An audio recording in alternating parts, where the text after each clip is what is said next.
ANC does not only rely on the membership of the ANC, but we rely on the very same voters that we are unable to provide services to. Whilst the IPC has, in line with the ANC constitution, gone through great length to guide and to rein in over its deployees, some of these councillors have remained defiant and uncooperative. Consequently, the IPC has resolved to recall its troikas in 5 municipalities. The troika comprises of mayor, the speaker, and the chief whip. The IPC will not have performed this recall, this deploy, given the reality that local government elections will be held next year. However, we can no longer overstretch the growing impatience of our communities with the public representatives. This decision is a consequence of a broad consultation with national leadership of the African National Congress, our leagues, including the alliance in the province.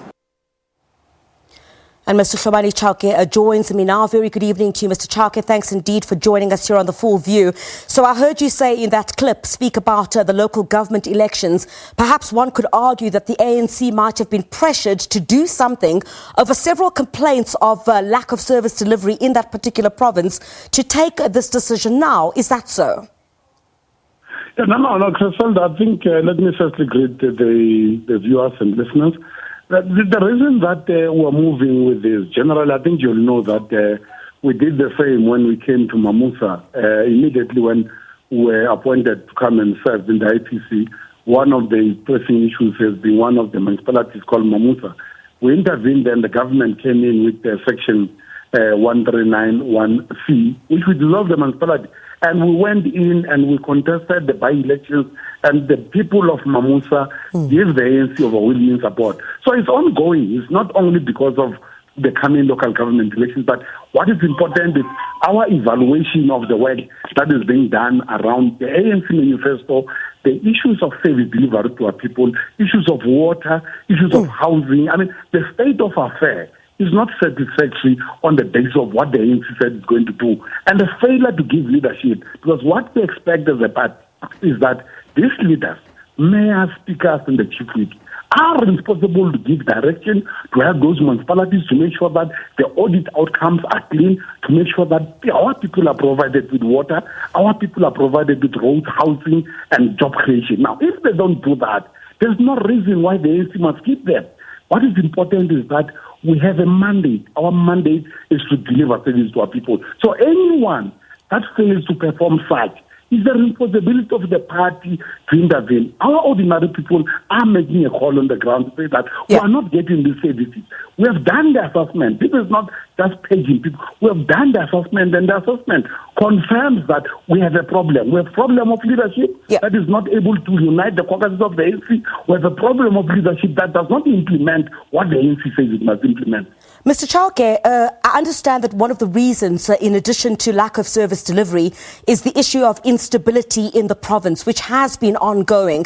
Are you not afraid that this might create further instability or even accusations of purging certain individuals in the province as a result of the action that has been taken? Well, here it's about service delivery here. Here, anyone that may want to challenge this must prove to us that, in fact, we are paging people, the service delivery that is happening. And where I'm sitting, we're intervening as the ANC because we can see that it does not reach our people, the service delivery that we expected, the implementation of them. Anyone that may want to challenge may stand up and say that we are implementing the manifesto of the ANC, we are providing people with water, we are providing people with jobs. If anyone can stand up and do that, definitely I will say that they are correct. But where we are sitting as a party, having done that assessment, it's very clear that the mandate and the implementation of the ANC manifesto is not happening. And this is not only the municipalities that we are dealing with. We are still going to continue, in fact, intervening in areas where there's no service delivery. As I've said, that we started with Mamusa, and as we speak today, I was in Mamusa last week. We saw water is flowing in Mamusa. We saw that clean drinking water is happening in Mamusa. There are programs that are happening. And we're happy. As the ANC, we're very happy that our intervention in fact is bearing the fruit. So anyone that may want to come and say that we're paging people, he needs to prove. He must stand up there and say, I have done the following. So that's the stand that we're taking. We're saying that we're not going to allow anymore anyone in the mandate of the ANC to fail to provide service. We want men and women of stature. We want men and women that the community will respect when they see them, when they see you as a mayor. Community must be happy to say, that's our mayor. We have water today because of that mayor. All right. We have a road today because of that councillor. This is what we want. This is the kind of councillors that we want. Not the howlers who will go around and scream and say that we are paging. There's no such a thing called paging. Here we're dealing with service delivery. All right, no purging, but you're dealing with issues of service delivery. Thank you very much indeed, Hlomane Chauke, who is, of course, the Interim Provincial Committee